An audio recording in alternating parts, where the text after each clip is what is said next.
What up, people?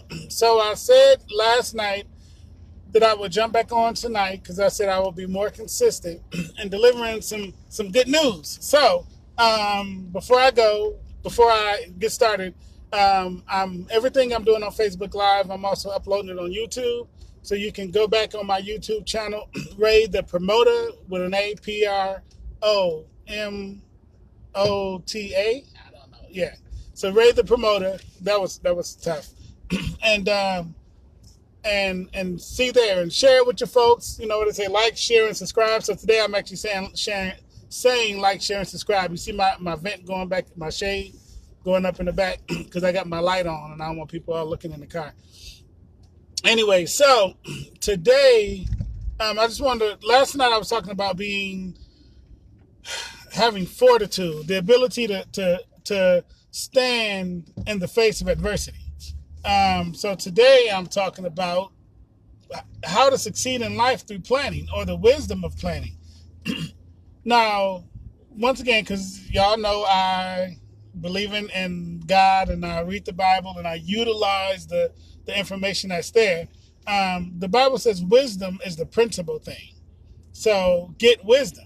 And in all thy getting of wisdom, get an understanding of wisdom. And a lot of times we hear people just say, in all thy getting, get an understanding. But no, the Bible was specific in saying, get an understanding of wisdom. In all thy getting, get wisdom because it's principle. And in all the getting of wisdom, get an understanding of how to apply wisdom. So I learned that when I was really, really young. I remember my mom, who passed away in 2012, but she taught me God, and she taught me humor. What's up, Mr. Carter? And Mr. Tate, good to see you. I think somebody else had jumped on, but I don't think I saw. So forgive me if I don't see it, if I don't say hey. But my mom taught me wisdom, and she taught me God, to love God. So that's the two things I want to teach my kid, to laugh at life, and then to know God, to love God, not just know God, but to love God. So she told me that. But anyway, so what she would do once we started going to church is she would always have a Bible in the bathroom. So if I'm in the bathroom taking a bath, that was what I read, because that was the only thing in there to read, and I don't want to just be in there doing nothing. Or if I was on the stool doing a number two, that I would be reading that because there wasn't nothing else in there to read. And so this is like, I was young, like 11, 12. In any case, I remember around that time reading about Solomon in the Bible, because everybody would always say Solomon was the richest man that ever lived. And so, at 13, I want some loot. So listen, God, tell me how I can get my funds right. so I would read about it. But the thing that I picked up way more than just the money part was the wisdom. Solomon was also the wisest man who had ever lived at that point. And I was like, man, so God had asked Solomon. So this is a story I read when I was at that age. God had asked Solomon, because of Solomon's commitment to God, or faith to God. Faith means commitment, but I'll get on that later. Y'all remind me. What's up, KK? But because of Solomon's commitment to God, God told Solomon he could ask him for anything he wanted. So in my mind, like, dude, ask for the money, right? Like, only the loot can make R. Kelly, right? Me happy. Y'all too young for that. But he asked God for wisdom. And I was like, dude, you dropped that ball like tremendously. But then I started to read Proverbs, which spoke a lot about wisdom. Anyway, so and it said in James chapter 1, if you want wisdom, you ask God for wisdom and he'll give it to you. So I'd ask God for wisdom, and I did that at 13. So on to the wisdom of planning. So at some point when I became an adult, I really started to look at business, and I knew, because I grew up impoverished, that I didn't want to be poor.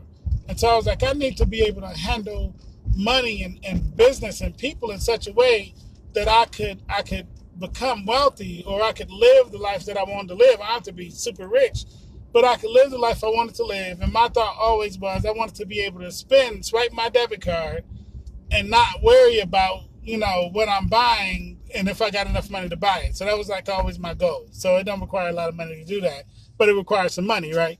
So I made a plan, and that was my plan when I was young, like 15. I don't want to be poor, because I grew up poor and I know what that looked like. So I don't want to be poor, and I also want to be able to swipe my card when I want to swipe my card. Like if I wanted to be generous and buy somebody lunch, I don't want to have to be counting my coins. So that was the beginning of the planning, and I didn't know that there was wisdom inside of that would shore up my life.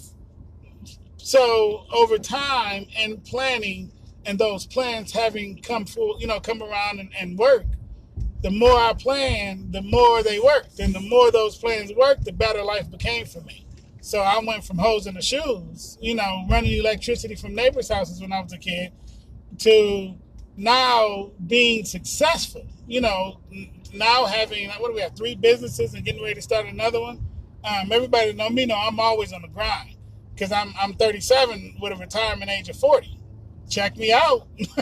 So, because I started early in the game, the wisdom of planning.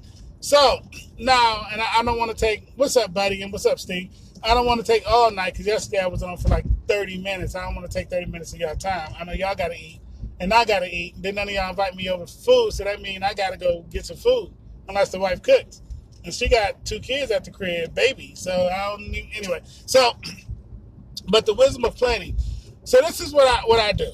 When I decide that I'm going to do something, I make a plan. And I reason through that plan. I go, what potential problems could arise from this plan? And let's just hypothetically say we're going to, what do people want to do? Everybody want to start a restaurant, start a business.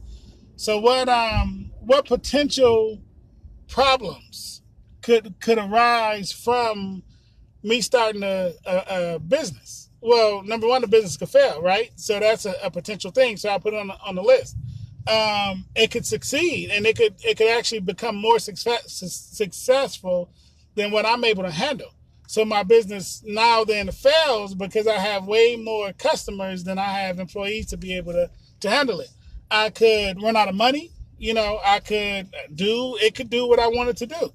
And so for every potential outcome, both good and bad, that could happen from me starting a business, those are the things that I'm calculating in my mind. I'm going through to see exactly what the outcome is going to be. So once I weigh that out, then I do research, whatever it may be. So let's just say we're going to start I'm going to say a t-shirt business, right? Because that's pretty easy. So I start a t-shirt. So before I start the t-shirt business, I'm going to see everybody else or other people who have t-shirt businesses and what issues they had in starting up their businesses so that I don't have to go through the same thing. Because if I don't do that, I may have the same idea that the next person had, and it takes me an extra year to get started. But if we start a business, we in it to make money. We're not starting a business so we can go broke trying to do the business, right? And usually that's what happens. When people start businesses, want to become an entrepreneur, they don't do the proper research to see what other people have done that succeeded, that worked, or what they did that made it not work. When folks fail, they didn't say, what'd you do to fail? They didn't go on YouTube or go on Google or call around. They just, this is what I want to do. They jump into it and then find out that maybe it wasn't the best idea or their approach wasn't the best approach.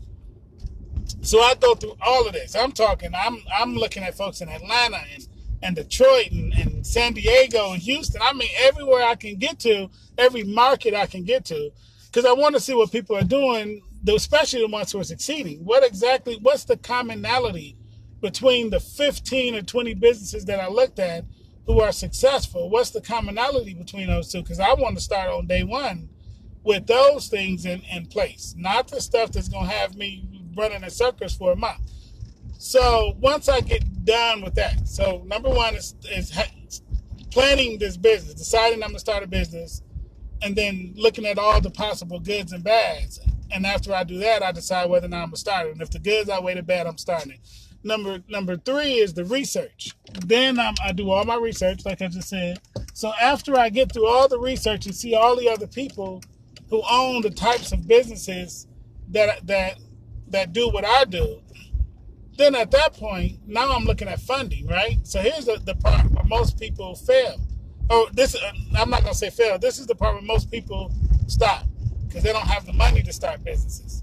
So then they just walk away, right? They get all the way up to that point. Some people go through the SCORE, the Small Business Association, and they do all of the stuff, and then they come up to the funding point, and then their credit is not good enough, or their credit is good, but they don't get enough money to be able to fund. They get money, but not enough money to market. So while they start a business, it doesn't succeed because they didn't know that they were supposed to market. So they just open up the doors and expect people to show up. They use Facebook as an advertising and marketing plan, and that's not really a good plan for a business. That you can use it as supplemental, but you can't use it as your primary marketplace. That's why churches don't, folks don't show up for church stuff, because Facebook is just not that place. Like, people, even like with the video, it's up and down. People are coming in, people are leaving, but so it's not that good of a place to have this wide range of audience. So the first thing, and I'm recapping because what's up, Marquita just came in. I'm recapping. So when I'm deciding to start a business, I decide what business I'm gonna start and look at all my good and bads of potential outcomes. And if I feel like the goods outweigh the bad, then I go. Then I research, and I research that boy to the death of it. And then after I research, then at that point, now I'm looking at funding. So this is how I fund, and this is the thing that you guys are going to hear, because this is really what has made business super easy for me. So we got this thing, right? You guys know crowdfunding. And you might know some of these things, GoFundMe and Kickstarter and blah, blah, blah, blah, right? So I don't use crowdfunding, like the GoFundMes and stuff like that, because that rarely works. Ain't nobody giving you money to start a business when they don't even have a business. And really the mentality of most people is what we call crabs in a bucket. So that's saying that because they don't have, or how can I put it? Because they don't have what you're trying to do, and they don't have the wherewithal to do what you're trying to do, they're not going to support you because they don't want you to do any better than what they're doing. So they say it's crabs in a bucket. Every crab pulling the next crab down. So that's generally, how stuff is. So that's why the GoFundMes and stuff just generally don't work. But this is what I do. So this is what y'all been waiting on. So let's say it takes $10,000 to start a t-shirt business. Switch it down. You can start a t-shirt business for like $400. But let's just say it takes $10,000 to start the business, be it a restaurant or whatever it may be. So what I do is, over time, I've shown myself very friendly to a lot of people. And it's not for no reason.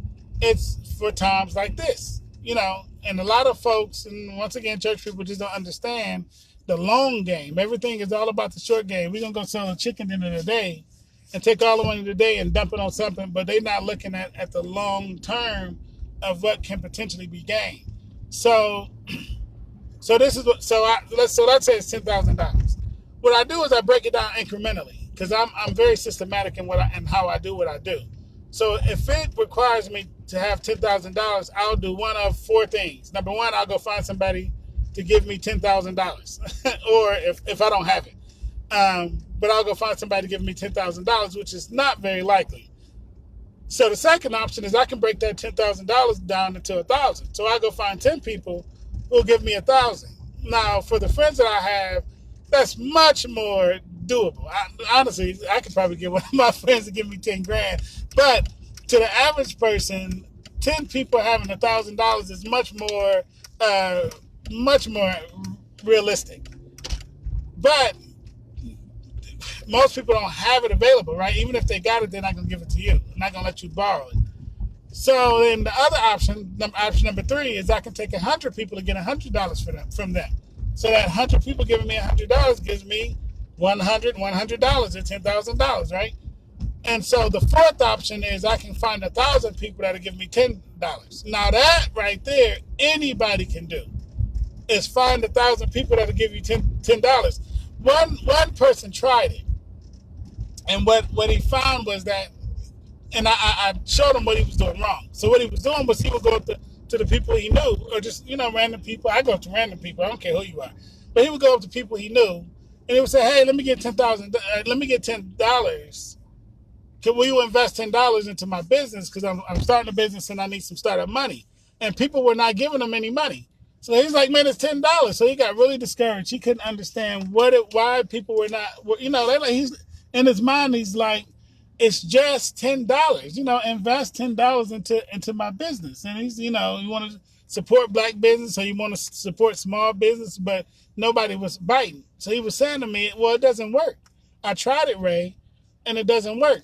And so what I explained to him is, if you tell the next person, you raising $10,000 and you getting 1,000 people to give you $10, but if you tell them you want $10 to start a business, they're not going to give it to you generally. Here's why. Because most people that want to start a business don't start it.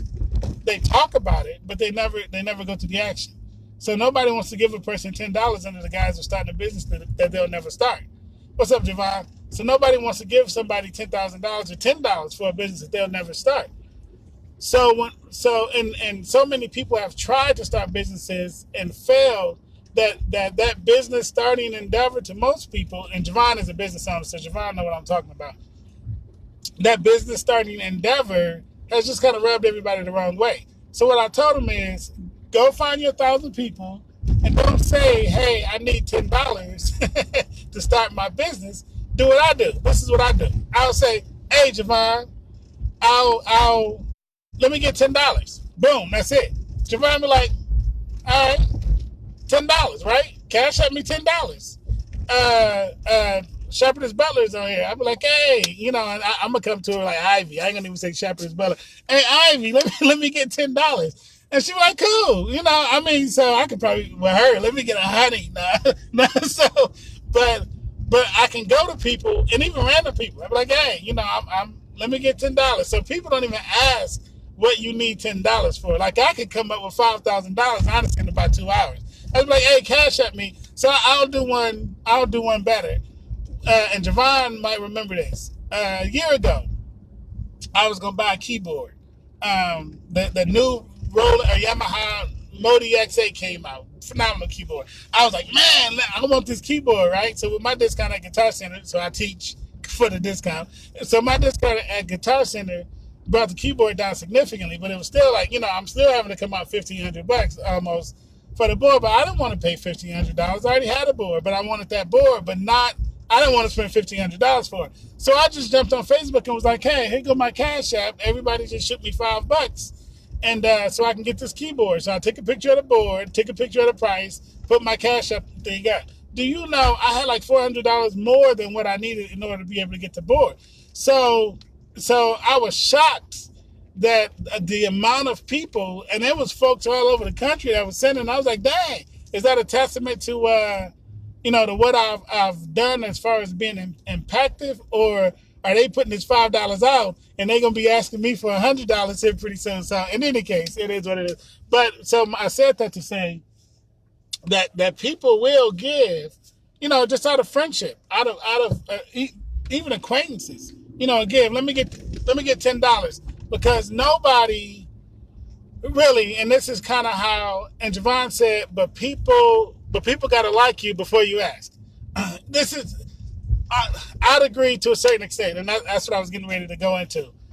What I found is that ego and pride beats the folks not liking you. So if you do it like, let's say on a public platform, or it's a group of people, and you be like, hey, so let's say, Javon, you didn't like me. I'd be like, hey, what's up, Javon?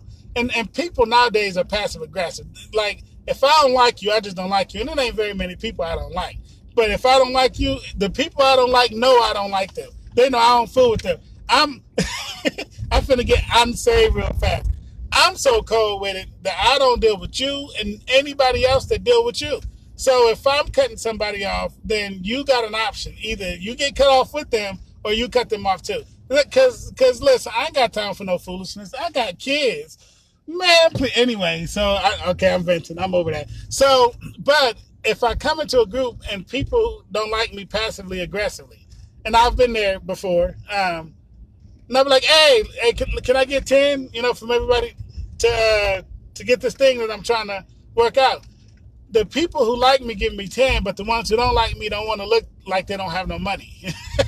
so they give too, because they don't want to look to their friends like they don't have no money. They can't stand me. But listen, $10 from somebody that can't stand me is $10.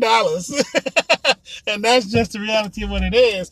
And even the Bible say, now I'm going to go back to the Bible. Even the Bible say the wealth of the wicked is stored up for the righteous. Look, Hey, dollar, right? So anyway, so with me starting some of my businesses, that's what Javon said. Nope, that's cold, Javon. That's cold. Cash at me $5, brother. Um, so with starting some of my businesses, that's what I did.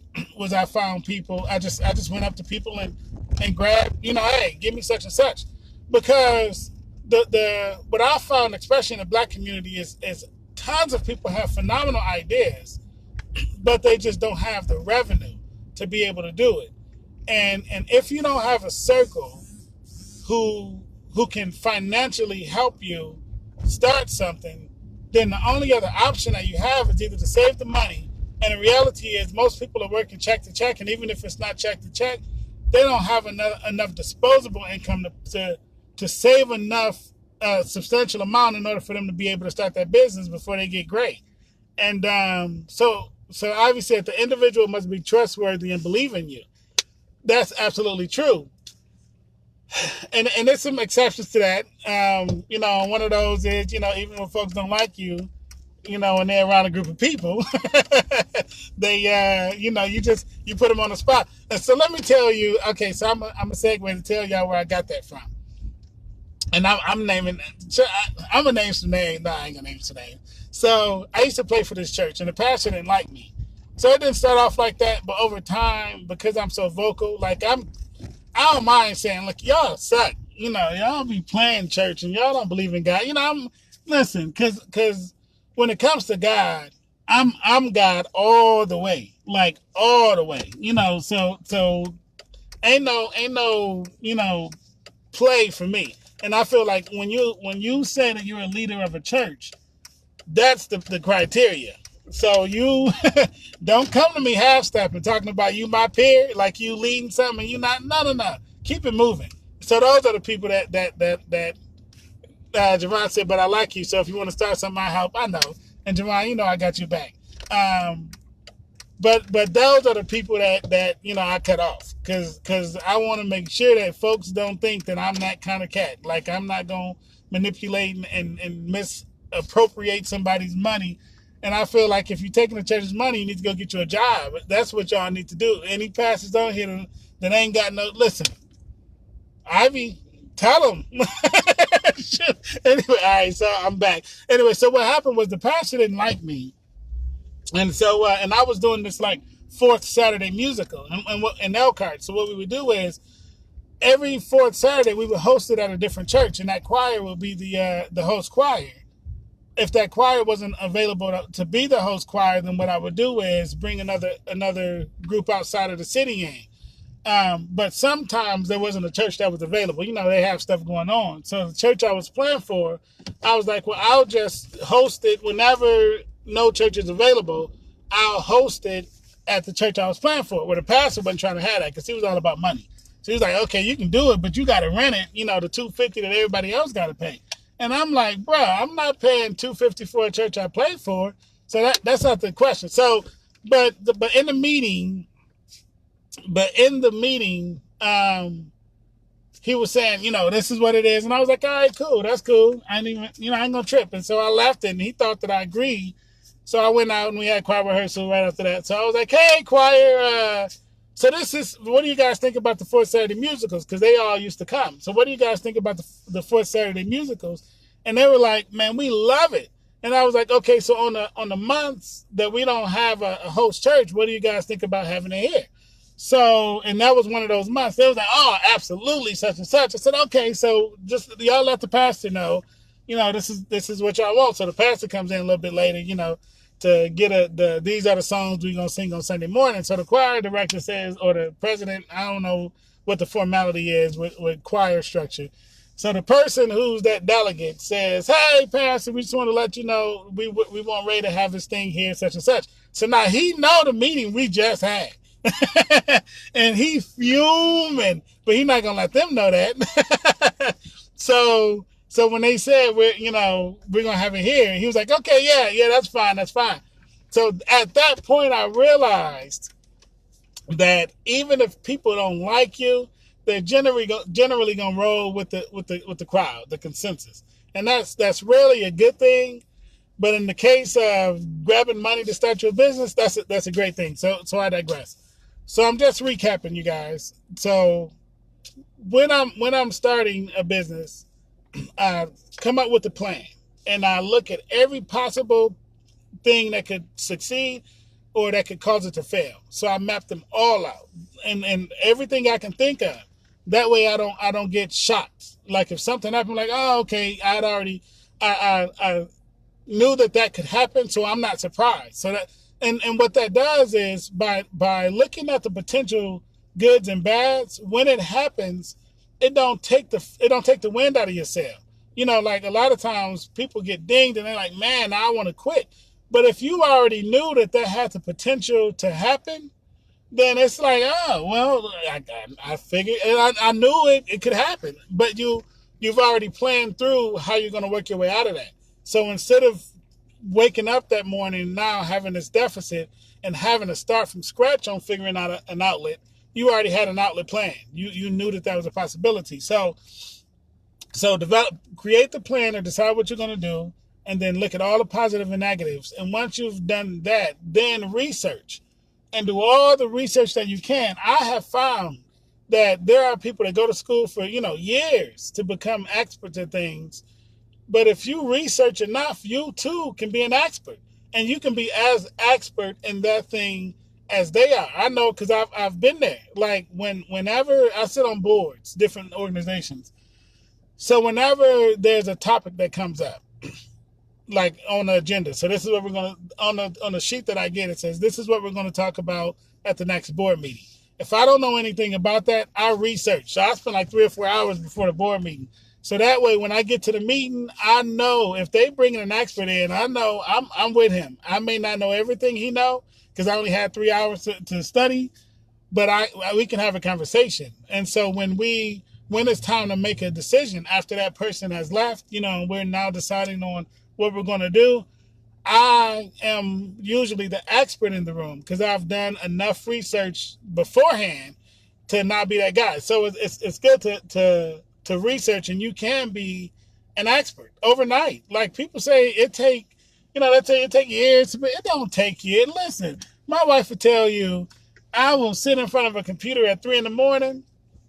and I'll be at that computer until like 10, 11 o'clock.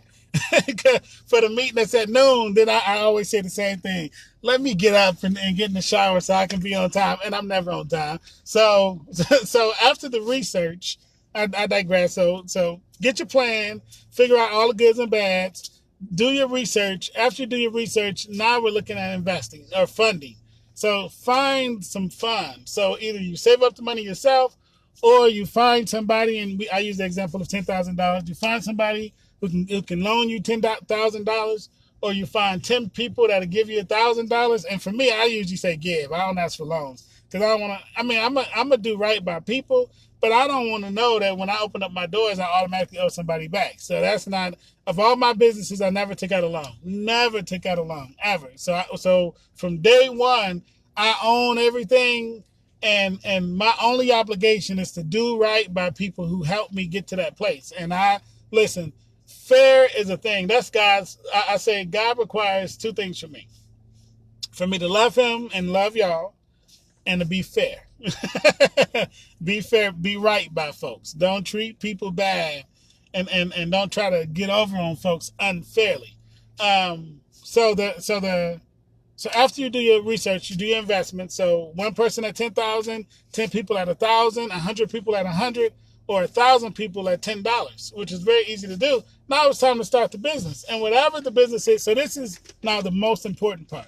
Last night we talked about fortitude, meaning the ability to stand in the face of adversity. You gotta have some kind of stick-to-itiveness. But once you start that business, and this is what I always do, I never tell anybody I'm starting anything until it's already up and running. Because people, even if they don't mean to, they have a way of poking, letting the air out of your sails. They a lot of times they don't even mean to make you feel bad or talk you out of doing some stuff. All right, Javon. Javon said he needed new Phantom by the First Words concert. I got a Mo DX you can use. But people don't really mean to talk you out of your out of your your success. This God given plan. And let me put a pin in that. It's God that gives plans. The Bible says it's God who gives us the ability to gain wealth. So any wealth to be gotten on a legitimate fashion, it's God that gave us that. Any plan that will do good by you or do good by people and do right by God is a God-given plan. So don't let somebody talk you out of, oh man, I don't know if that's for you. So my statement would be, because listen, I don't play with folks at all. They be like, I don't think that's for you. I'd be like, I don't think you for me. We not friends. So and I keep, especially when it comes to matters of business, I don't tell anybody what I do until the door's open. Like folks didn't know that I was coming. I'd be crazy. She gonna say, "Come on, Pastor." So folks didn't know when I moved back to South Bend. They didn't know I was opening my IT company up here until the open sign was in the window. I took a picture of the open sign and me standing in front of it. They was like, "He opened the business." They didn't know nothing. They didn't know I was looking for a building or none of that stuff. Once again, because I trust. I trust that some people have my best intentions at heart. Not everybody. I don't think that the majority of people have my worst intentions at heart, but they just don't. They're indifferent on it. So a person who's indifferent on my success could say something that really would hamper my drive, and they don't even mean it. They don't even know what they said. You quit working on it, and then 10 years later, you be like, man, when you finally get up enough gumption to say it, man, you hurt my feelings, or you made me stop my business. They be like, man, I wasn't even talking about you. I was talking about such and such and such. Javon is clowning. So, anyway, so the last thing is, when you start this business, do all the work that you need to do and stick to the plan that you created at first. What I've learned is that the plan that you have is legitimately a God-given plan. And this is, now I'm going to go spiritual on y'all now. So whenever you put a plan down, you put a plan on paper, you change the brain cells, you change the chemical balance in your body to now agree with this plan, but also you allow God to release angels or dispatch angels on your behalf to now start working this plan for you. So a lot of people don't understand the spirit world. So they only look at stuff from physical, and they don't understand what happens in the spirit world when you make plans. That's why I entitled this the wisdom of planning, or the wisdom of plans. When you put a plan on paper, you put a plan in your brain and you start to work on it, God will move. He'll send an angel to move on your behalf and start doing stuff that makes it so much easier for you to make this stuff happen. That when you start asking folks for $10, and I say, man, I ask people in front of groups and they don't want to look broke in front of their people. But the reality is, a plan was put in place and I'm working the plan and God is moving on my behalf. So there's a spirit, there's an angel that controls prosperity.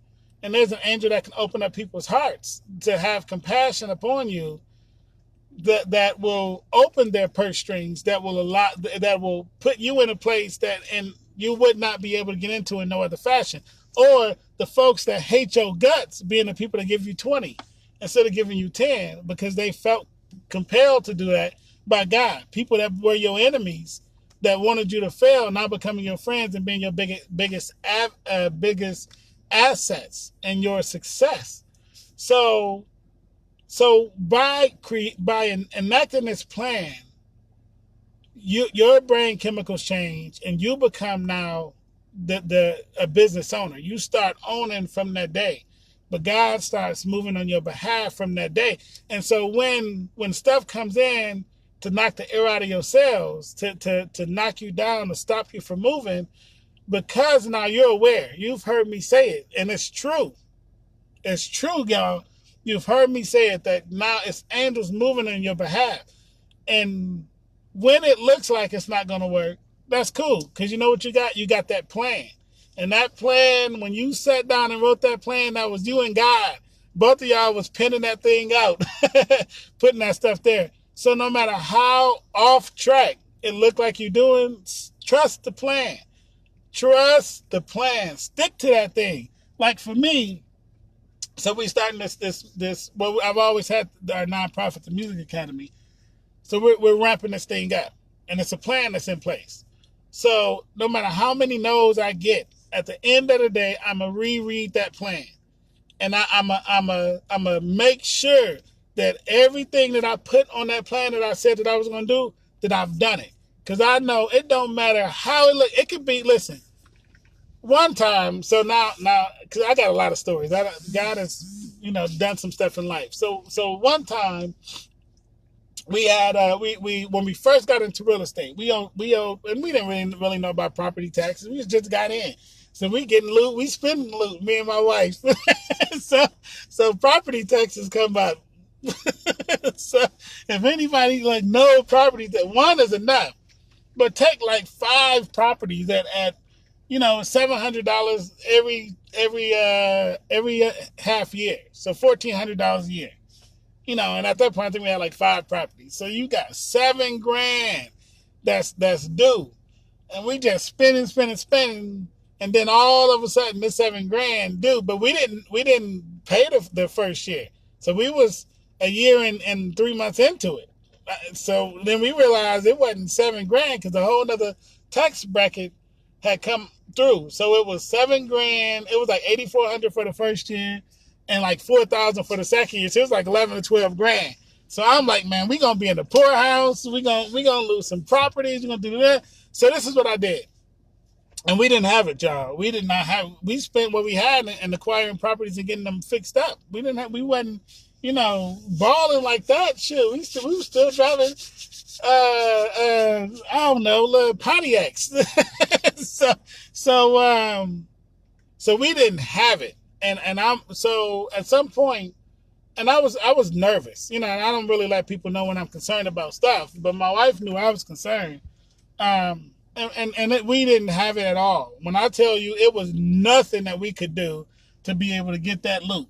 So in my mind, I'm thinking this plan that we put in place, we're gonna fail. We're not gonna be able to do what we wanted to do, and it was a retirement. We trying to retire. Let me tell you what happened. I remembered the plan, and I remember what I'm telling you guys, that there's an angel that controls prosperity, right? And God was the co-author of the plan that we wrote. So I went back to the plan, and I'm like, okay, God, we didn't know, and we misappropriated our own funds, and have mercy on us. But there's this angel that I know you dispatched on our behalf, and there is you who said you give us the ability to gain wealth, and what you give, you don't take back. Do you know? Let me tell y'all, man, we got somebody came and asked us to manage their properties, and the money that they paid us to manage their properties, and they did it there. I mean, the money that we had accrued over, I don't know, a little bit of time was what we needed to handle that stuff. So somebody we in a million years would have never come to us. I was eating breakfast at a breakfast place, having a conversation, me and my wife having a conversation about how we was gonna figure this thing out, and the guy came up and was like, "Hey, I want to have a conversation with y'all." That's how that got worked out. So when I tell y'all that I know what I'm talking about, I know what I'm talking about. Do not let some broke Negro con y'all out of how God works and how the wisdom of God is in the planning side of things. So lastly, before I go, because I promised I said I wasn't going to be 30 minutes, so I think I'm 30 minutes. I'm so sorry. So lastly, I want to talk about just wisdom itself on, just as a precursor to the planning. So utilizing wisdom in the planning process. So wisdom is a spirit. And so it's not an earthly thing. We got we have spirits that we can operate in. But the Bible says wisdom is the principal thing, the primary thing, the most important thing, the first thing. So when you're making your plans, you have to make sure that you're doing it under a position or doing it wisely. So listen, if you don't have expertise, if you can't do hair, and you trying to start a hair salon, that's probably not that wise. You see what I'm saying? Like, like if you can't cook, then starting a restaurant is probably not the wisest thing for you to be able to do. Can I get an amen? Right? Hello, somebody. That's what my sister be saying. Um, do when you're looking at potential business things, look at the thing that you're great at, because everybody's great at something. And listen, so a friend of mine just said about 25 minutes ago, right before I got on Marco Polo, he said he heard Creflo Dollar say one time, if God gave you a plan, or if the plan you created was to sell cotton balls, what makes you think that he wouldn't send, compel 1 million people to go out tomorrow and buy cotton balls? if that's what the plan is, so you utilize wisdom. Do something that you can do. Do something that you love to do. Don't do it solely for the money. When do it, for legitimate reasons. When I started my first company, it was an IT company. Well, that was the second. I was like 22, 23. Let me tell you why I started it, and then I'm done. So people always say what I'm saying to y'all. Start a business.